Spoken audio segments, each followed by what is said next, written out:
I think there are several things that needs to be put out there and to be corrected. One of it is that we went for the new constitution because one of the feelings was that the provisional administration back then had been sunk into the politics of the day and had been used by the political class to further their intentions. And I hope Kibicho or the people who control the apparatus around the running of national government will not do the same mistake. William Ruto is the deputy president of Kenya. Wherever he goes, he carries with it the mandate. Is part of the presidency. So whether they have a different political persuasion with Kibicho, it should not be an issue because as the deputy president, he is duty bound to be given. Those people are supposed to be there because he is the government that is the deputy CEO. Also, the other thing that must be looked at, we should not politicize the running of the national government because politicians are there today, they will not be there tomorrow. But the systems in government are supposed to continue. Government in itself is continuous. And that's why there is the state and there is the government. Government in itself is supposed to be continuous.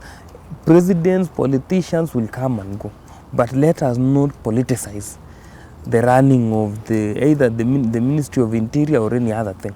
Because what it does eventually is that people will start choosing what to obey and not to obey. Because if I am of a certain political persuasion, I'll obey that which favors my political persuasion. At the end of the day, Kibicho is a junior staff in this government.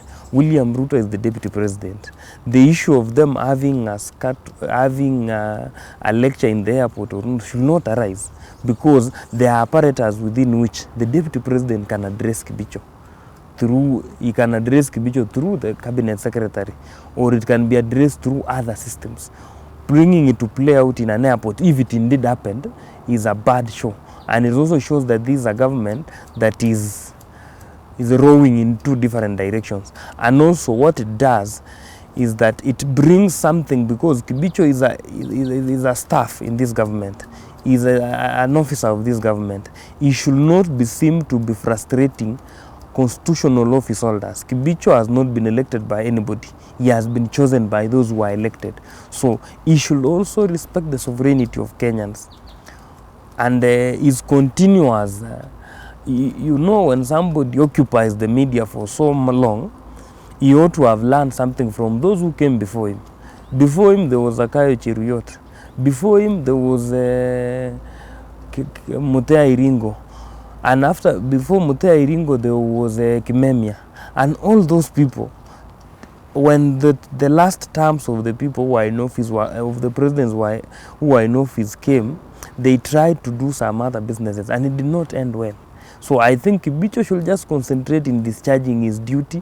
He's doing a good job in the Huduma number things and all other initiatives. Let him concentrate in those ones. Let him not push himself into politics.